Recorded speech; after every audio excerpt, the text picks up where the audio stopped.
Halo, Assalamualaikum warahmatullahi wabarakatuh. Sahabat Sri Foundation, Alhamdulillah pada pagi hari ini saya mohon izin perkenalkan, saya Muhammad Qadir. Pada kesempatan pagi hari ini sesuai dengan yang sudah kami janjikan, ya, pada pagi hari ini kita akan ngobrol-ngobrol seputar permakultur ya. Alhamdulillah bersama kita sebentar nih, kita sambil nunggu sudah join ya. Rupanya nih ada Kang Afif sudah join ya. Assalamualaikum Kang Afif.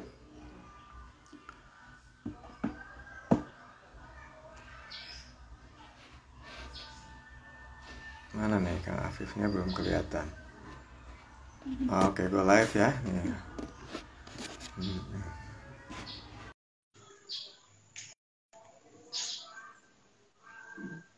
Ya, Alhamdulillah sesuai dengan yang kami janjikan teman-teman atau sahabat Sri Foundation. Alhamdulillah, Assalamualaikum Kang Afif. Waalaikumsalam, Pak Kodir. Bagaimana kabarnya? Alhamdulillah. Alhamdulillah baik. Bagaimana Kang Afif? Sehat ya? Alhamdulillah, alhamdulillah. Terakhir kita ke sana kapan ya? Lupa saya. Asik banget tuh. Iya. Baik Kang Afif, kita mau ngobrol-ngobrol nih. Saya sebelumnya mau kasih pengantar dulu buat teman-teman Sri Foundation, bahwa insya Allah sesuai dengan yang kami janjikan pagi hari ini kita akan ngobrol-ngobrol seputar permakultur ya. Permakultur ya, apa dan bagaimana. Tapi saya akan sedikit berikan informasi buat sahabat Sri Foundation bahwa eh, permakultur ini adalah metode bertanam ya yang dikembangkan oleh David Holmgren dan Bill Mollison. Ya, tapi nanti seperti apa akan dijelaskan oleh Kang Afif ya. Kang Afif ini memang certified ya, certified apa namanya, permaculture designer. Masya Allah ya, mudah-mudahan bisa memberikan gambaran buat teman-teman Sri Foundation, sahabat Sri Foundation. Selama maksimal 1 jam ke depan, kita akan ngobrol bareng dengan Kang Afif nih. Alhamdulillah sudah join bersama kita. Saya sapa kembali Kang Afif. Sehat ya? Alhamdulillah, sehat Pak Kodir. Alhamdulillah. Selamat Alhamdulillah. pagi, Baik. Assalamualaikum. Assalamualaikum warahmatullahi wabarakatuh. Ya, Kang Afif, kita ini mau ngobrol seputar permakultur ini. Ya, mungkin belum banyak ya di Indonesia, tapi saya tidak tahu persis, nanti Kang Afif akan menjelaskan seperti apa sih. Kang Afif kan memang bergerak di permakultur ya. Mohon maaf nih kalau masih salah-salah ucapannya, karena masih agak jarang diucapkan. Mohon maaf kalau keliru ya. Permakultur 101. Ya, ini nanti bisa dijelaskan juga apa itu permakultur 101. Baik Kang Afif, boleh kasih pengantar, mungkin kita perkenalkan dulu Kang Afif itu apa? Ya silakan Kang Afif, boleh perkenalan dulu. Oh ya, terima kasih Pak Kodir. Bismillahirrahmanirrahim. Assalamualaikum warahmatullahi wabarakatuh. Perkenalkan, Assalamualaikum nama warahmatullahi saya Afif. Ya, mungkin tadi kata Pak Kodir sudah dipaparkan mungkin ya. Ya, saya bergerak di permaculture saat ini. Mungkin kegiatan sehari-hari saya lebih ke memang berkegiatan di kebun lah ya, ataupun berkegiatan di sekitar rumah di kebun Hanif gitu ya. Dan kebetulan saya juga telah mengikuti beberapa course ya yang diadakan, yang biasanya memang diadakan oleh eh, pelatih-pelatih tertentu ya, terkait dengan permaculture design course. Dan Oh, gitu. ya waktu itu saya ikut tahun 2019 sebetulnya ya, dan juga Oh, bagus. eh, tahun 2021, awal tahun 2021 kemarin juga saya coba ikut lagi. Jadi saya 2 kali ikut Iya, iya. permaculture design course ini ya, mungkin untuk apa ya, intinya belajar lah ya, karena permaculture ini buat saya ini sebuah proses perjalanan ya, perjalanan hidup sih, perjalanan hidup menuju kehidupan yang lestari gitu ya. Dalam artian Masya memang Allah ya. iya Pak Kadir. Dalam artian memang permaculture ini seiring berjalannya waktu itu memang saya belajar memahami bagaimana alam itu bekerja gitu ya, bagaimana apa ekosistem itu bekerja satu sama lain gitu ya. Dan ini Oke. yang Baik, biasa. Kang Afif, sebelum lanjut, saya ada sedikit pertanyaan itu waktu pelatihan itu yang menyelenggarakan lembaganya siapa, Kang Afif ya? Kalau waktu yang pertama itu di Bekasi pada saat itu ada namanya Seniman Pangan Seniman waktu pangan itu. ya? Ya di Bekasi waktu itu. Terus Kota Bekasi eh, ya, Kota ya Bekasi. di Bekasi, di Bekasi. Kebetulan pada saat itu pelatihnya Pak Ana Masrur.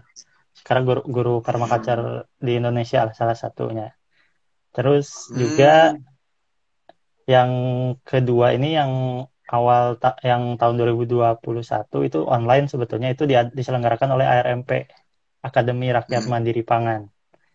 Nah, itu Oke, berarti semua sudah ada ya di Indonesia ya pelatihan-pelatihannya ya. ya saat ini sih udah ada beberapa pelatihan-pelatihan ya Hmm. terkait dengan permaculture ini. Jadi Baik, ya salah baik. satunya yang paling dulu tuh yang paling pertama tuh sebenarnya ada di IDEP ya, dan juga IDEP Hmm. Bali ya. Terus juga ada di Bali ya. Hmm. Bumi Langit gitu ya, di Omah Lor gitu ya. Ada juga gitu ya di Jogja.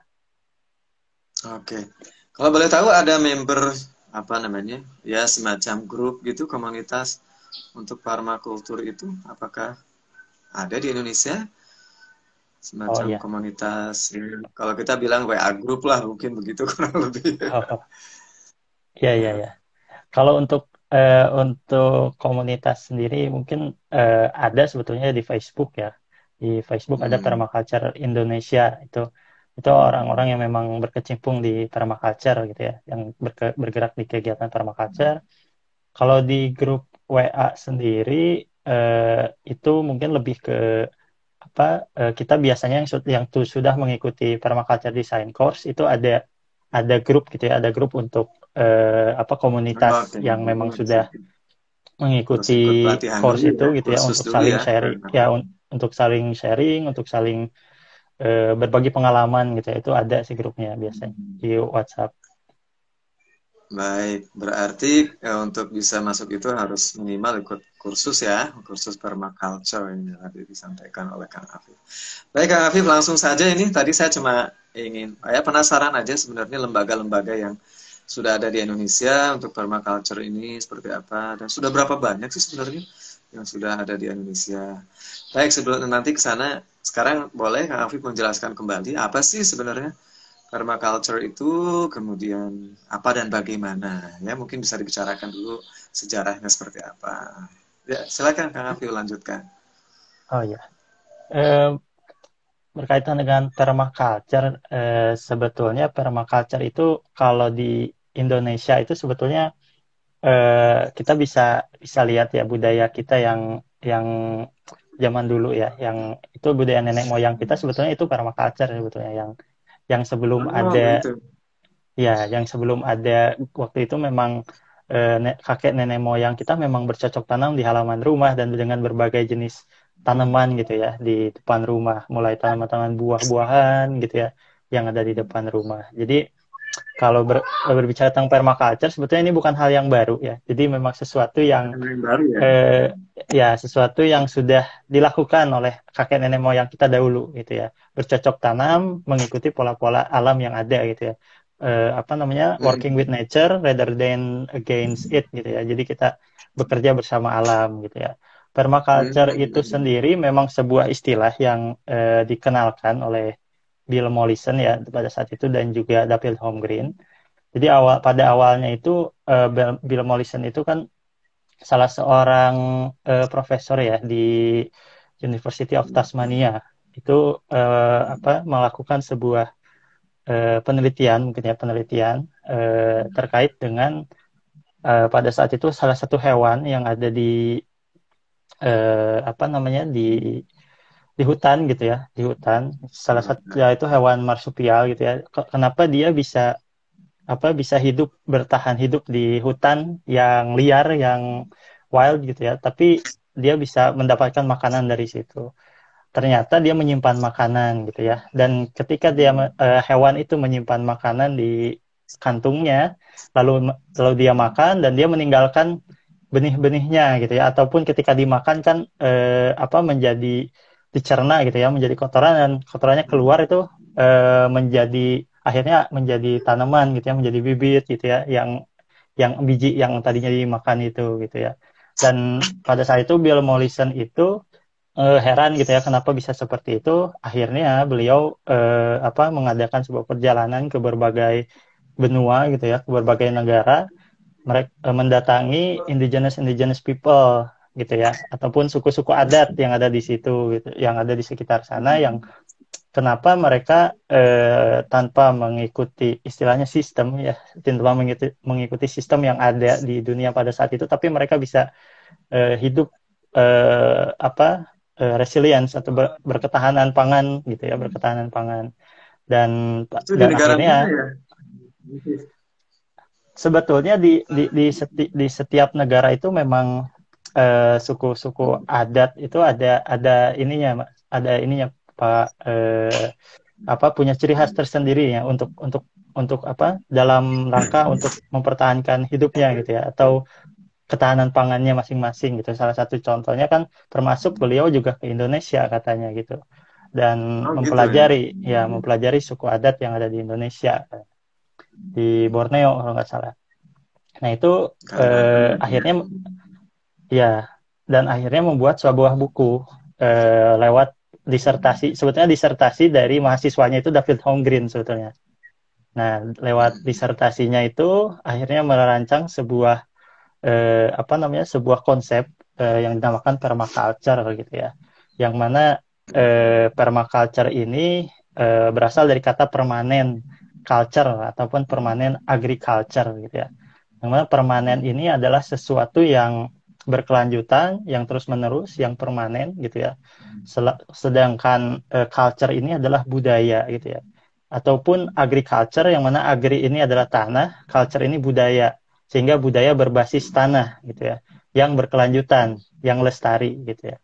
Jadi permaculture, the term of permaculture sendiri kurang lebih adalah budaya lestari berbasis tanah gitu ya. Jadi dengan kita bercocok tanam, dengan kita hidup gitu ya, dengan sesuai dengan pola-pola alam, ataupun kita mengikuti bagaimana alam bekerja, itulah permaculture gitu ya, kurang lebih. Oke, berarti sebetulnya budaya-budaya konservatif yang dilakukan oleh orang-orang tua kita dulu itu sudah merupakan budaya permaculture tadi ya. Jadi Ya, betul. baik mereka itu berarti secara natural ya permanennya itu ya. Ya, permanennya itu memang jadi kita mendesain suatu landscape atau suatu lahan atau suatu daerah untuk menciptakan suatu desain yang regeneratif gitu ya, yang bisa berjalan kita melakukan pendekatan terhadap bagaimana ekosistem itu bekerja gitu ya, bagaimana sehingga kita tidak sehingga input yang diberikan itu tidak akan keluar begitu saja, menjadi output keluar begitu saja, tapi energinya dibuat cycle gitu ya, energinya dibuat cycle Cycle. atau siklus gitu di dalam, sehingga output yang nanti keluar pun tidak akan besar gitu dibandingkan dengan kita terpisah-pisah, dalam artian misal ketika kita bercocok tanam hanya dengan satu jenis tanaman gitu ya, itu kan energi yang dibutuhkan besar dan outputnya juga kecil gitu nantinya gitu. Tapi kalau kita memadukan integrating beberapa elemen gitu di dalam desain, seperti misalnya ada hewan, ada tumbuhan, bagaimana siklus air berjalan di landscape dan sebagainya kita desain, maka energi yang nanti dihasilkannya pun akan besar gitu ya, dan sampahnya akan berkurang gitu, kurang lebih seperti itu. Betul. Itu salah satunya justru mengurangi itu ya, mengurangi sampah yang dari proses pertanian itu ya, proses pertanian. Baik, Kang Afif, ini luar biasa ya. Jadi permaculture ini betul-betul sebenarnya sudah dilakukan oleh orang-orang kita dulu, orang-orang tua kita dulu ya. Eh, Boleh kasih gambaran nggak nih yang selama ini dikerjakan Kang Afif untuk kegiatan permaculture ini? Oh ya. Terkait dengan kegiatan-kegiatan yang selama ini saya kerjakan sih mungkin mulai dari rumah ya, dalam artian memang permaculture ini sendiri tadi balik lagi bukan saat ini kan kalau dulu yang permaculture one itu memang apa dia pendekatannya lebih ke arah pertanian ya atau berkebun lah. Kalau sekarang ini Pertanyaan ya permaculture bisa dibilang satu. permaculture 3.0 kalau nggak salah itu memang apa namanya kita berbagai bidang ilmu gitu ya di dalamnya gitu ya, termasuk ilmu hidrologi, biologi, ekologi, terus terkait dengan bermasyarakat gitu ya. Jadi ini sangat luas sebetulnya gitu ya permaculture ini. Dan di yang saya lakukan di sini memang saya mencoba untuk dimulai dari diri sendiri sebetulnya sesuai dengan dengan prinsip permaculture. Salah satu prinsip permaculture adalah start small gitu ya, dan kita mencoba untuk dimulai dari rumah ya, dari hal kecil, dari rumah kita coba sebisa mungkin kita mengurangi waste ya, mengurangi sampah gitu ya, mengurangi sampah sebisa mungkin kita memanfaatkan kembali sampah-sampah organik, misalnya dari dapur kita coba manfaatkan kembali untuk menjadi kompos ataupun untuk menjadi pupuk gitu ya. Jadi sampah-sampah dapur, sisa-sisa makanan, ataupun kita ketika anorganik misalnya seperti plastik, sebisa mungkin kita mengurangi gitu ya. Sebisa mungkin kita mengurangi, bahkan menuju kalau bisa sampai tidak menggunakan lagi gitu ya. Salah satunya ketika belanja, ketika ketika memang pergi ke tempat lainnya untuk belanja, kita memakai tote bag ataupun hal yang memang mengurangi plastik gitu ya. Itu salah satunya. Terus juga di rumah kami juga menampung energi air hujan gitu ya. Air hujan kita manfaatkan untuk mencuci piring, untuk mencuci baju ataupun hal-hal lainnya gitu ya. Adapun seperti air air waste-nya atau air grey water-nya kita coba manfaatkan kembali untuk tanaman gitu ya, kita saring gitu ya. Jadi sebisa mungkin semuanya itu kita proses jadi sebuah kebermanfaatan kurang lebih. Jadi itu yang saya coba mulai di sini, termasuk juga kegiatan berkebun. Kegiatan berkebunnya juga ini untuk menunjang kebutuhan sehari-hari saja sebetulnya, untuk menunjang kebutuhan. Kebetulan di sini ada 6 orang kan yang tinggal di sini. Kita coba sama-sama untuk bercocok tanam, untuk menghasilkan makanan ya untuk kita sendiri untuk saat ini gitu ya, kayak gitu, untuk kita konsumsi lah gitu. Baik, jadi boleh dikatakan sebetulnya permaculture itu adalah semacam gaya hidup gitu ya, atau apa ya? Ya, bisa juga dikatakan sebagai gaya hidup, ataupun kita bisa juga bilang sebagai the way of thinking gitu ya. Cara kita berpikir bagaimana yang berlandaskan kepada 3 etika. Jadi dalam permaculture ada 3 etika yang mendasarinya gitu ya. Yang pertama adalah peduli bumi, peduli manusia, dan berbagi adil gitu ya. Jadi peduli manusia adil ya. Baik. Iya, ya. Jadi memang peduli bumi ini sendiri adalah terkait dengan bumi ini kan tempat kita berdiri ya, tempat kita hidup, tempat kita berpijak di bumi ini. Kalau kita terus istilahnya dalam artian kita berbuat kerusakan gitu ya, dengan kita tidak peduli gitu ya, dengan misalnya contohnya kita mengkonsumsi sampah yang berlebihan, kita membuang sampah sembarangan begitu saja. Terus juga kita misal kalau di kebun misalnya kita menggunakan bahan-bahan kimia yang dapat merusak tanah dan sebagainya gitu ya. Ini berkaitan dengan nantinya keberlanjutan umat manusia gitu ya, yang ada di etika kedua, yaitu peduli manusia. Ketika kita peduli manusia berarti kita peduli sesama sebagai makhluk.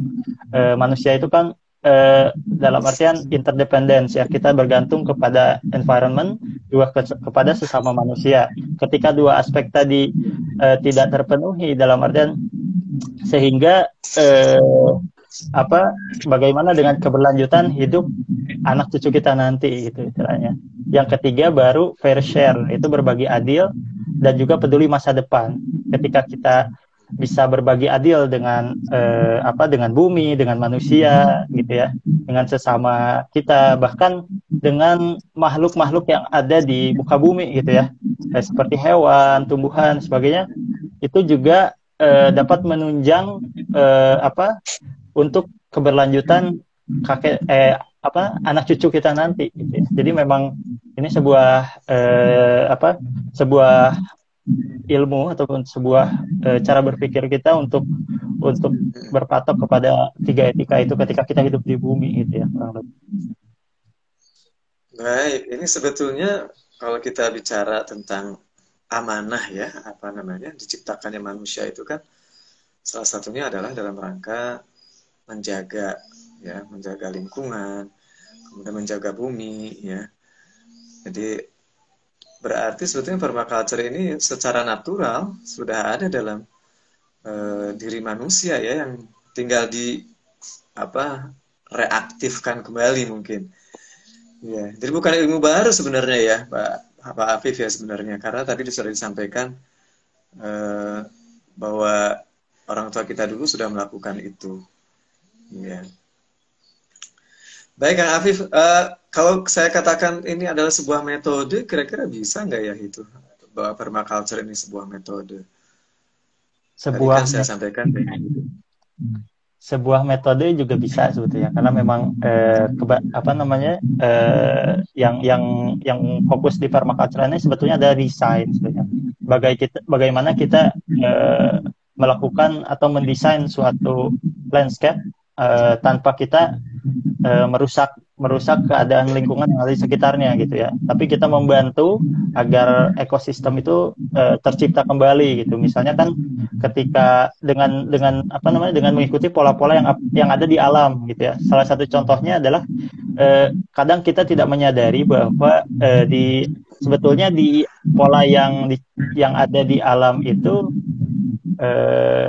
pola yang ada di alam itu tidak berbeda dengan apa yang manusia buat sebetulnya gitu ya. Gitu. Salah satu contohnya adalah misalnya kita melihat gedung-gedung tinggi yang kotak persegi panjang gitu. Kalau kita perhatikan di alam itu tidak ada yang seperti itu gitu ya.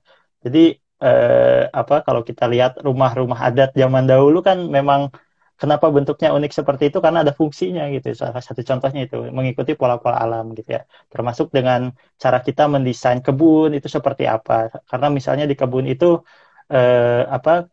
sebetulnya tanaman itu butuh teman gitu istilahnya, atau ada companion plant misalnya. Ketika tanamkan dengan tanaman yang lainnya itu justru akan menciptakan suatu suatu ekosistem yang bermanfaat gitu ya, sesuatu yang nantinya akan jadi berkah sebetulnya ketika tanaman satu dengan tanaman lainnya saling berhubungan satu sama lain ya. Di situ nanti misalnya contohnya kita integrasi bunga kalau di kebun dengan tanaman yang lainnya gitu ya. Bunga ini akan mengundang serangga predator, bunga ini akan mengundang pollinator gitu ya untuk tanaman-tanaman buah misalnya yang lainnya gitu ya. Jadi itu ada fungsinya gitu dibandingkan dengan kita menanam hanya satu jenis tanaman kalau di kebun gitu. Ya. Baik, ini menarik banget ya. Jadi sebetulnya kita back to nature gitu ya, membuat sebuah ekosistem.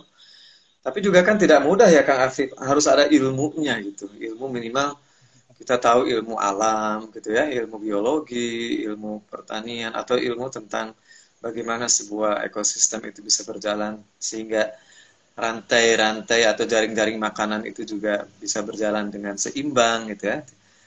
Ini apa aja sih sebetulnya harus disiapkan seseorang untuk bisa melaksanakan permaculture ini?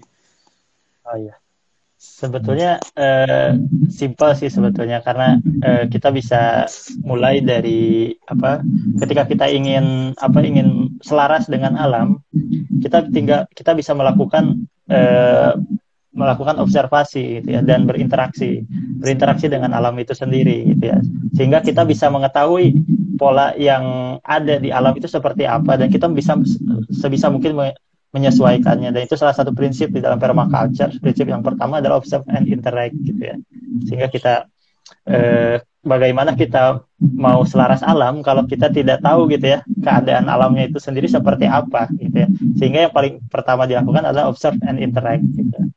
Gitu sih. Baik, betul-betul kita betul-betul memperhatikan alam ya, apa fenomena alam yang terjadi. Nah, bisa Ya, juga betul. dikatakan Karena bisa nanti juga juga kita trial and error gitu, bisa juga ya, mungkin kita bisa melakukan itu bahwa karena kan sebetulnya butuh ilmu ya kalau kita ingin tadi berbagai macam bunga, kemudian dari situ ada sebuah ekosistem yang terbangun. Cuma kalau misalnya ternyata malah kontra apa namanya, justru tidak membuat sebuah ekosistem yang seimbang karena kita tidak punya ilmunya, berarti kan malah tidak kontraproduktif begitu. Berarti tadi yang perlu disiapkan itu ya kita observasi begitu ya. Mungkin ilmu ya, juga perlu ya Kang Chris ya, observasi kemudian trial and error gitu ya mungkin. Kalau alam saya ya, belum pernah pengalaman. ya, ya, betul, betul. Jadi memang kita terus ada prinsip juga, kita terus memperbaiki sistem dan menerima feedback. Dalam artian ketika kita melakukan tadi misalnya berpermaculture, alam itu akan selalu berusaha kepada titik equilibrium atau kesetimbangan gitu ya. Jadi ketika kita misalnya melakukan salah desain, nanti alam itu pun akan memberikan feedback kepada kita, dan disitulah kita mengevaluasi. Jadi memang ini bukan hanya sebuah istilahnya sebuah metode ataupun sebuah metode yang dijalankan, tapi juga nantinya akan menjadi sebuah perjalanan buat kita gitu ya, bahwa di setiap perjalanan nanti akan ada alam itu akan ngasih tahu kita lah istilahnya gitu ya, akan misalnya ketika kita ketika kita melihat banyak sekali misalnya kita bilang serangga yang misalnya memakan tanaman kita gitu ya, di situ kita bisa observe lebih dalam gitu, kenapa nih ketika ekosistem itu seperti apa. Misalnya ketika serangga belalang banyak sekali di kebun gitu ya, mungkin karena ketika kita mengamati misalnya tidak ada predator yang menyeimbangkannya gitu, sehingga akhirnya belalang itu populasinya meledak gitu ya. Tapi kalau kita coba untuk menyediakan ekosistem untuk predatornya, nanti misalnya ada kodok ataupun kadal ataupun burung dan sebagainya, maka itu akan terkontrol gitu nantinya. Dan itu salah satu hasil dari kita mengamati gitu, kurang lebih kita di kebun.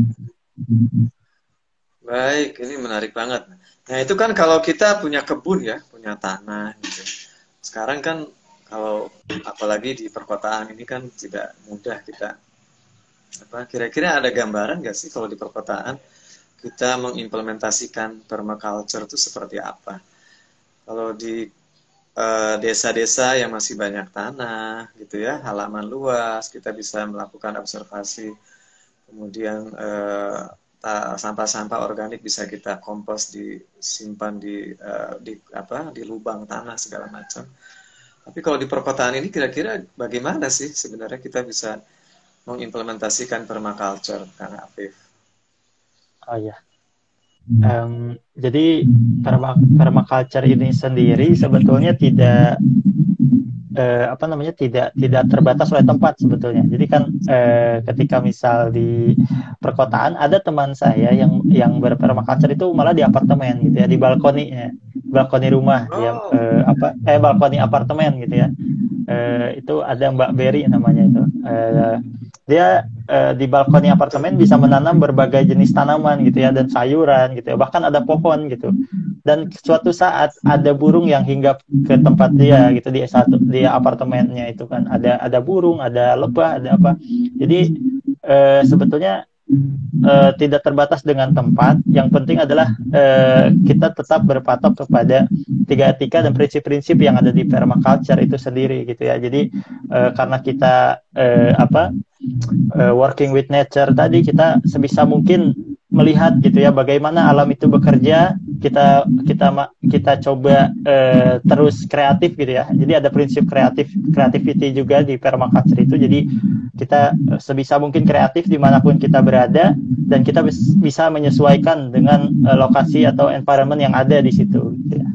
Kayak gitu. Jadi tidak terbatas lahan ataupun misal ketika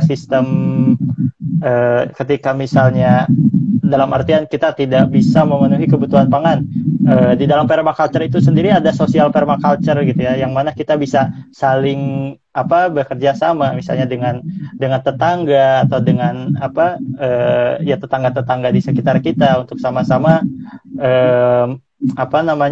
membuat suatu komunitas itu untuk saling mendukung satu sama lain, misalnya seperti itu sih. Oke, jadi permaculture ini semacam istilah bagaimana membudayakan gaya hidup yang kembali ke alam gitu ya. Nah, tapi saya punya kasus ini. Kebetulan saya kan menanam di depan rumah ini. Nah, beberapa tanaman itu kemudian mendatangkan belalang ini.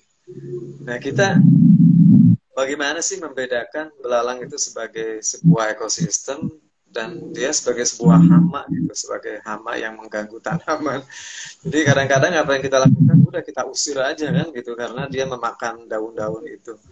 Apakah konsep permaculture ini dengan observasi bisa membuat keseimbangan yang tadi disampaikan oleh Kang Afif, membuat ekosistem gitu ya, keseimbangan. Kita biarkan begitu saja, nanti kemudian dengan sendirinya alam akan membuat keseimbangan, atau apa ya, kita menganggapnya sebagai hama aja gitu, jadi kita usir itu belalang. Gimana Kang Afif, pernah punya kasus gitu enggak? Jadi kan sebetulnya kan saya juga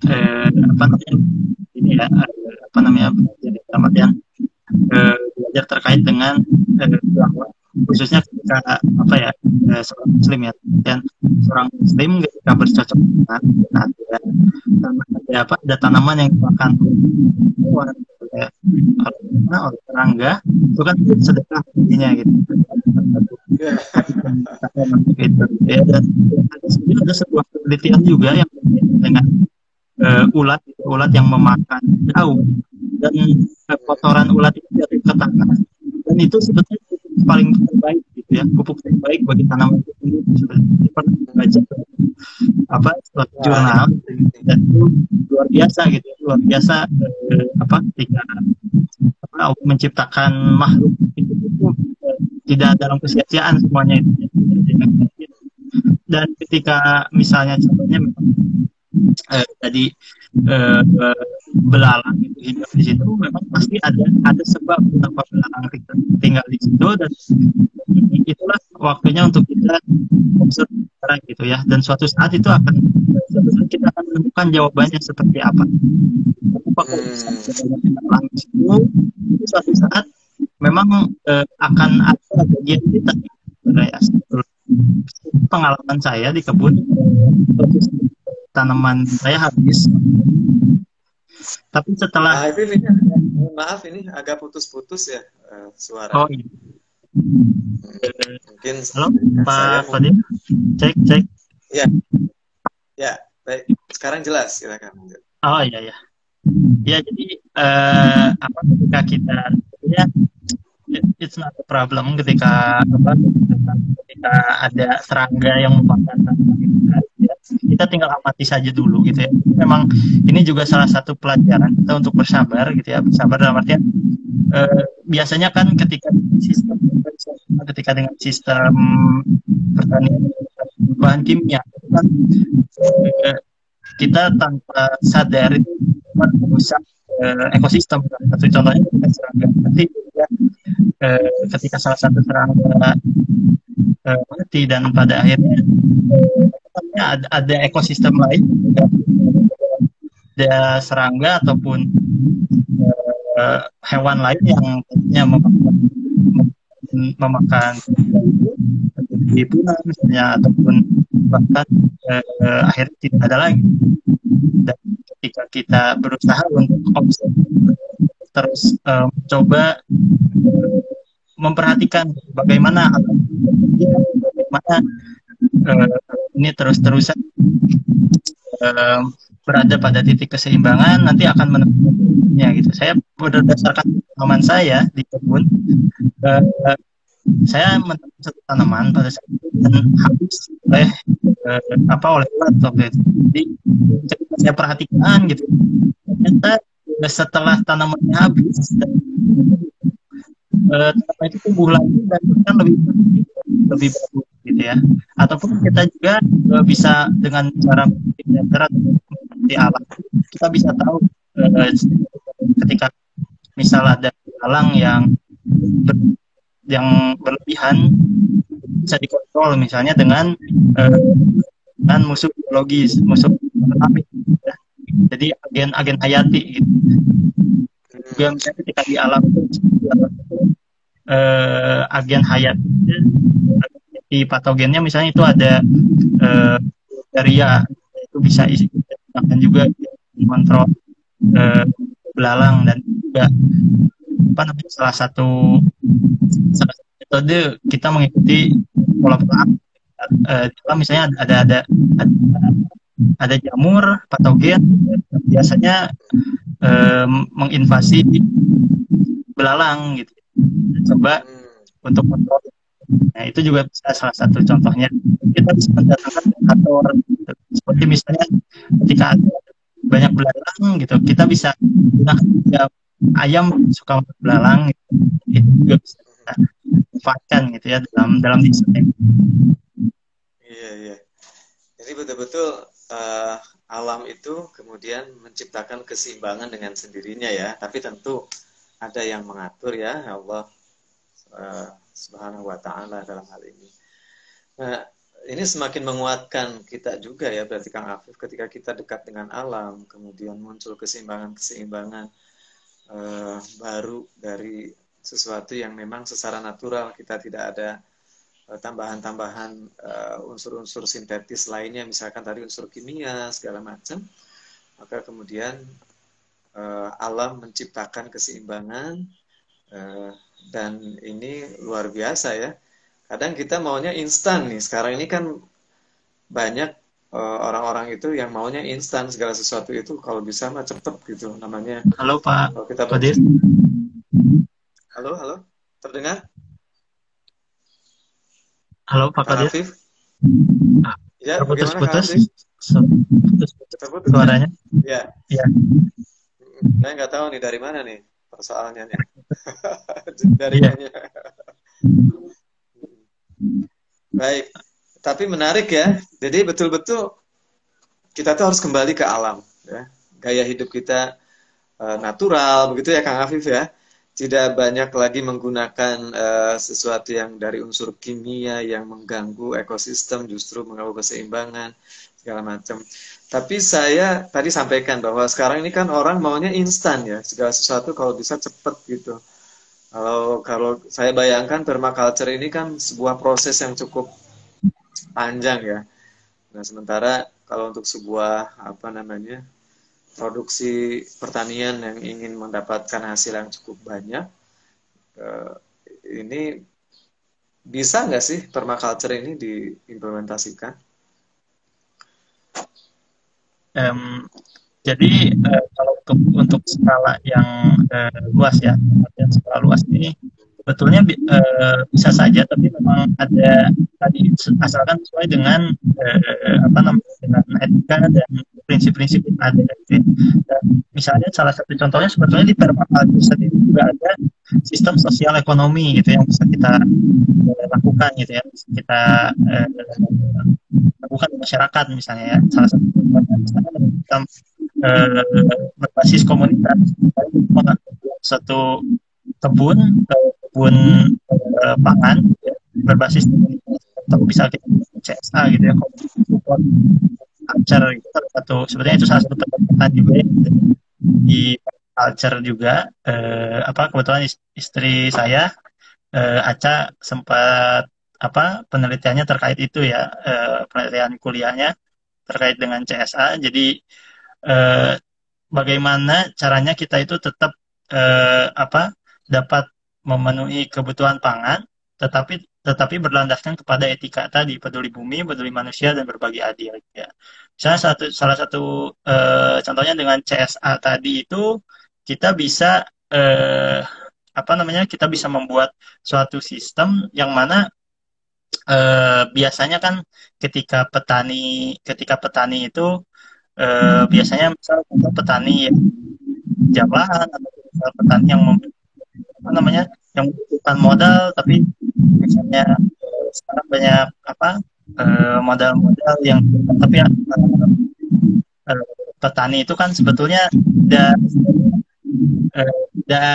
ini ya sepertinya tergantung juga kepada kondisi lingkungan. Nah itu yang biasanya merugikan petani saja. Tapi dengan salah satu sistem kita bersama-sama gitu, misalnya dengan petani sudah menentukan proses masing-masing di awal. Jadi memang istilahnya mendapatkan hasil semuanya hasil sama-sama. Istilahnya ini juga bisa diterapkan sebetulnya. Ya, Kang Afif, untuk sosial ekonomi permaculture itu adalah sebuah sistem kolaboratif ya, kerjasama komunal gitu ya antara komunitas-komunitas tertentu sehingga bisa menghasilkan sesuatu yang lebih produktif tapi tetap mengikuti betul. keinginan alam. Dan kita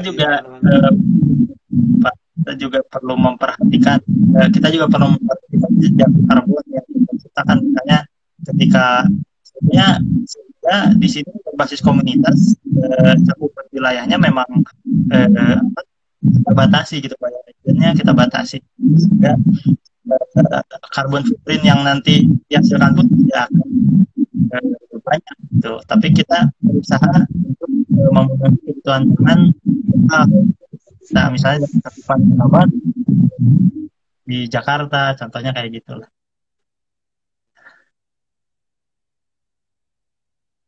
Baik, ya luar biasa ya Kang Afif. Jadi sebetulnya permaculture ini memang secara natural sudah ada ya di kita dan kita bisa melakukan itu. Nah sekarang bagaimana sih sebenarnya menyadarkan masyarakat bahwa kembali ke alam, kemudian menjadikan alam itu bergerak sesuai dengan secara alami sebagai sebuah ekosistem. Ya selama ini kan memang seperti budaya-budaya kita menggunakan plastik segala macam itu kan butuh edukasi yang luar biasa gitu, Kang Afif. Ini tantangannya apa aja nih yang dirasakan untuk bisa mengimplementasikan permaculture ini?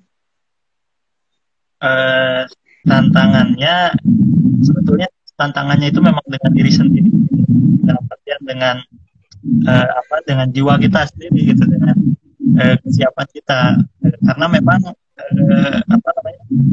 saya juga tadi sempat mengatakan beberapa kata sebuah perjalanan hidup gitu ya, ataupun sebuah proses kita menuju ke arah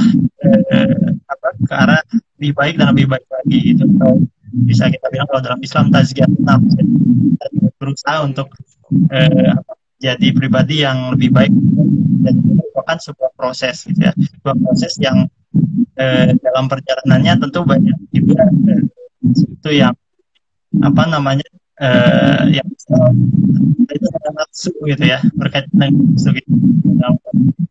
Salah satu contohnya misalnya ketika makan misalnya kan manusia itu membutuhkan, patokan makan itu adalah kenyang pada umumnya ya, pada umumnya gitu ya.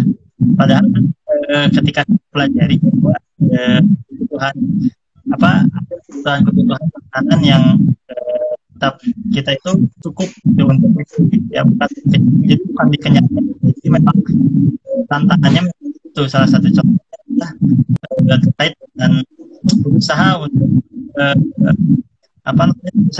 untuk kontrol itu gitu ya, kontrol itu. Menurut saya itu sih yang paling tangan ya bersama. Dan tapi saya kembali lagi nih sebuah proses ya, tadi untuk menuju ke jadi Iya, kita mulai dari sesuatu. Nanti mungkin setelah internal ya, terhadap aktif ya. diri sendiri mulai Ya, suaranya agak terputus-putus ini, jadi eh, ini luar biasa ya, yang apa namanya? Ini ada pertanyaan nih sebenarnya. Permaculture ini yang mendahulukan peduli bumi daripada manusia atau bagaimana nih Kang Afif? Tadi oh, ada ya. 3 etika sebetulnya sudah dijelaskan. Peduli bumi, peduli manusia, sama berbagi adil ya tadi ya. Tapi nggak apa-apa dijelaskan lagi juga. Jadi Oh ya, mana sih sebetulnya itu peduli? ini terkait ini ya, etika permaculture mendahulukan peduli bumi daripada peduli manusia. Ya, jadi sebetulnya tiga etika ini saling keterkaitan satu sama lain. Jadi memang ketika kita peduli bumi, otomatis kita peduli manusia.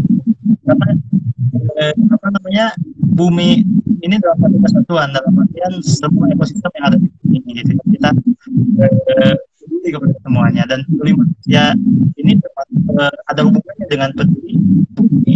Bagi ini juga ada hubungannya dengan peduli manusia dan peduli bumi, gitu ya. Jadi sebetulnya tiga etika itu sama lain saling keterkaitan. Jadi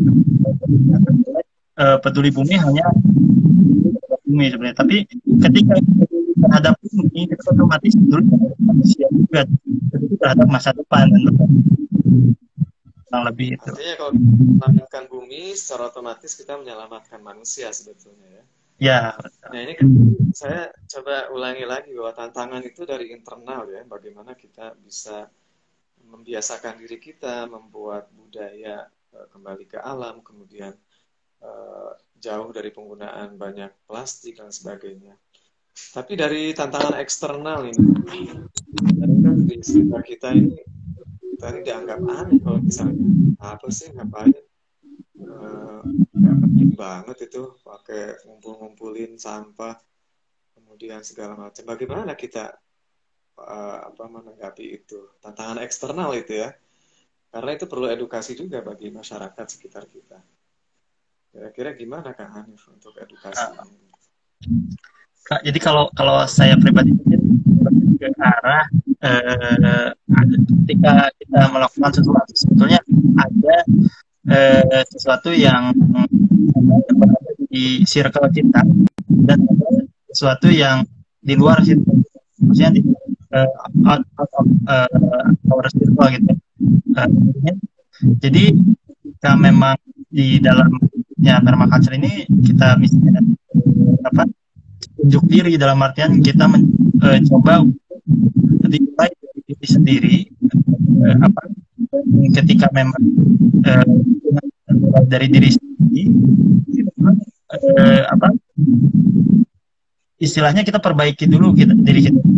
Nanti dalam kelemahan orang pun akan saya ketika tadi misalnya kita mengusahakan orang lain seperti itu, apa namanya, arah yang sampah dan sebagainya, apa namanya, kita cukup sampai di istilahnya mengedukasi untuk nanti tahap selanjutnya seperti apa itu akan dikembalikan kepada pribadi, dan ketika kita sudah perbaiki diri otomatis apa namanya, orang-orang juga mungkin akan lihat itu perubahan kita gitu ya, mungkin inspirasi buat orang lain gitu ya. Baik, pokoknya intinya berarti kalau bahasa anak muda sekarang cuekin aja lah gitu ya. Yang penting kita mencoba berbuat baik untuk kita, memperbaiki gaya hidup kita. Kemudian nanti lama-lama orang akan melihat, oh ternyata ada manfaatnya juga ya untuk melakukan permaculture ini, membuat lingkungan lebih seimbang, lebih sistem. Kemudian juga yang penting itu tadi zero waste. Selain zero waste juga bisa zero cost ya, Pak Hafif ya. Kalau semua apa namanya alam ini sudah berjalan secara tadi siklus dengan baik, maka kita bisa menghasilkan tanaman, kita bisa memanen tanaman kita tanam, kemudian memasaknya sendiri dan sebagainya. Jadi tidak begitu banyak keluar biaya. Kang Afif di Instagram ini tadi sebetulnya ada 9. Saya menyapa dulu teman-teman yang di Instagram yang kebetulan sedang menyaksikan. Sekarang masih ada sisa 5 ya. Jadi silakan kalau mau bertanya langsung saja. Tadi sudah ada yang bertanya, langsung diketik di chatnya. Nanti akan dijawab langsung oleh Kang Afif ya. Baik, berarti untuk memulai permaculture ini mulai dari diri sendiri dulu ya, Kang Afif. Tadi mulai dari yang small thing ya, sesuatu yang kecil dulu ya, Kang Afif ya. Betul ya? Ya, start small. Jadi sesuatu yang ada di kontrol kita lah, ya, yang bisa kita kontrol gitu ya. Misalkan walaupun misalnya hanya dalam lingkup yang sangat kecil, gitu ya. Tadi teman saya di balkoni, gitu. Itu kan apa namanya? Itu kalau kita mulai dari situ sedikit, nanti juga akan ada apa? Kita akan perbaiki kita dengan termasuk dengan alat ini akan mencoba untuk terus juga dalam ekosistem yang lebih baik lagi nantinya. Baik, luar biasa ini Kang Afif. Nggak terasa ini sudah 54 menit ini kita ya ngobrol-ngobrol ini. Tapi luar biasa banyak sekali manfaat yang bisa kita petik dari apa yang sudah dilakukan oleh Kang Afif. Dan sebetulnya semua orang bisa melakukan itu Kang Afif ya. Tidak sulit ya sebenarnya. Tinggal mulai dari diri sendiri, kemudian mulai Betul. dari hal yang kecil ya. Dan nggak perlu malu, cuekin aja gitu. Kalau kita belanja misalkan ke pasar bawa kantong sendiri, kantong dari kain atau yang recycle gitu ya, yang kita gunakan berkali-kali atau reusable gitu ya, kita gunakan berkali-kali. Pokoknya cuekin aja gitu ya. Mungkin bahasanya lebih mudah biar anak-anak. Saya pikir ini penting ya buat anak-anak muda sekarang, anak-anak remaja. Tidak hanya itu, buat kita juga orang tua bisa memberikan contoh yang baik buat generasi-generasi kita, sehingga selamat bumi, selamat manusia, dan semua bisa berbagi secara adil. Baik, Kang Afif, terima kasih banyak ini atas waktunya. Karena waktu kita juga terbatas nih di Instagram ini hanya sampai 1 jam. Takutnya nanti tahu-tahu keputus gitu ya. Ya, Tapi alhamdulillah banyak hal yang kita bisa petik, yang kita ambil dari obrolan kita pagi hari ini, dan mudah-mudahan ini bermanfaat buat teman-teman yang menyaksikan baik nanti di YouTube ataupun yang sekarang ini sudah menyaksikan. Nanti kita akan share di YouTube nih Kang Afif. Saya mohon izin juga ya Kang Afif ya, kita share di YouTube-nya Sri Foundation. ya, ya. Mudah-mudahan kita menyaksikan konsep permaculture ini, dan tentu kita berharap bahwa ekosistem keseimbangan akan terjaga dengan baik, dan tugas kita sebagai manusia menjaga bumi, menjaga manusia, berbagi berkeadilan itu bisa dilaksanakan, dan itu adalah amanah dari yang Maha Kuasa, dari Allah Subhanahu wa taala. Salah satu tugas kita adalah menjaga bumi, memakmurkan dan sebagainya. Kang Afif, terakhir ada mungkin closing statement yang bisa disampaikan buat teman-teman semua? Ya, makasih Pak Badir. Mungkin terakhir yang mau saya sampaikan itu adalah terkait dengan permaculture ya. Jadi permaculture itu sendiri bukan tentang berkebun, juga hanya tentang berkebun, bukan hanya tentang zero waste, bukan hanya tentang kita memperbaiki ekosistem, tapi termasuk juga kita memperbaiki diri kita sendiri gitu ya. Jadi pribadi yang lebih baik gitu ya. Mungkin itu saja yang bisa saya sampaikan. Karena itu yang paling penting gitu ya. Karena manusia ini sebagai khalifah yang memakmur bumi, kita perlu memperbaiki diri kita terlebih dahulu. Tapi memakmurkan bumi itu. Tapi terima kasih. Baik, terima kasih Atur Nur, Kang Afif, ini Masya Allah luar biasa.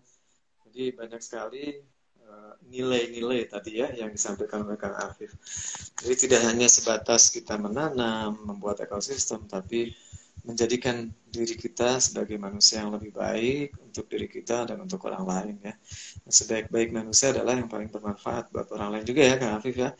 Gitu. Jadi insya Allah dengan berbagi seperti ini kita bisa memberikan manfaat buat teman-teman kita, insya Allah. Dan mudah-mudahan teman-teman kita nih di Sahabat Sri Foundation bisa mengimplementasikan permaculture ini pelan-pelan ya, sedikit-sedikit mulai dikurangi, termasuk interaksi sosial dengan sesama komunitas itu tetap kita jaga dengan cara yang baik. Itu luar biasa. Jadi memang harus begitulah. Manusia itu bisa menjaga alam, menjaga manusia, dan bisa berbagi secara berkeadilan. Kak Afif, hatur nuhun pisan ini waktunya luar biasa. Selamat menunaikan salat Jumat ini ya, sebentar lagi mau Jumatan ya jam 11. Ya, Ya, terima salam buat kasih banyak juga. Terima kasih sama-sama. banyak sudah mengadakan sharing session ini ya di Instagram ya. Semoga bisa membantu semuanya gitu ya. Eh, ini juga sebenarnya dengan menggunakan hal seperti ini juga masuk ke dalam etika culture berbagi hadir gitu ya, membagikan pengalaman gitu ya untuk untuk lebih baik intinya gitu untuk manusia. Terima Baik, kasih banyak terima Pak. Terima kasih juga buat teman-teman yang sudah join live di sini atas kebersamaannya. Mudah-mudahan ada manfaatnya. Insya Allah kita akan ketemu lagi dalam sharing session yang lainnya dengan topik-topik yang lebih menarik dan lebih bermanfaat. Insya Allah semua kita upayakan setiap sharing session itu ada manfaatnya yang bisa kita implementasikan. Amin. Sederhana tapi full manfaat gitu ya. Sederhana tapi full manfaat. Kak Afif, hatur nuhun atas waktunya. Semoga sehat semuanya. Saya mohon maaf Sama-sama. bila ada halangan selama kita ngobrol-ngobrol sharing session ini. Saya tutup ya, Kang Afif. Hatur nuhun. Ya, Kita ketemu kapan-kapan saya ada waktu kita ke sana. Sahabat ya, Tree Foundation, terima kasih atas berkenan. Saya tutup, insya Allah. Saya Muhammad Qadir. Mohon maaf bila ada hal yang kurang berkenan. Terima kasih sekali lagi Kang Afif dan semua sahabat Tree Foundation. Saya tutup dengan Alhamdulillahirrahmanirrahim. Assalamualaikum warahmatullahi wabarakatuh. Waalaikumsalam warahmatullahi wabarakatuh. Ya Kang Afif, makasih.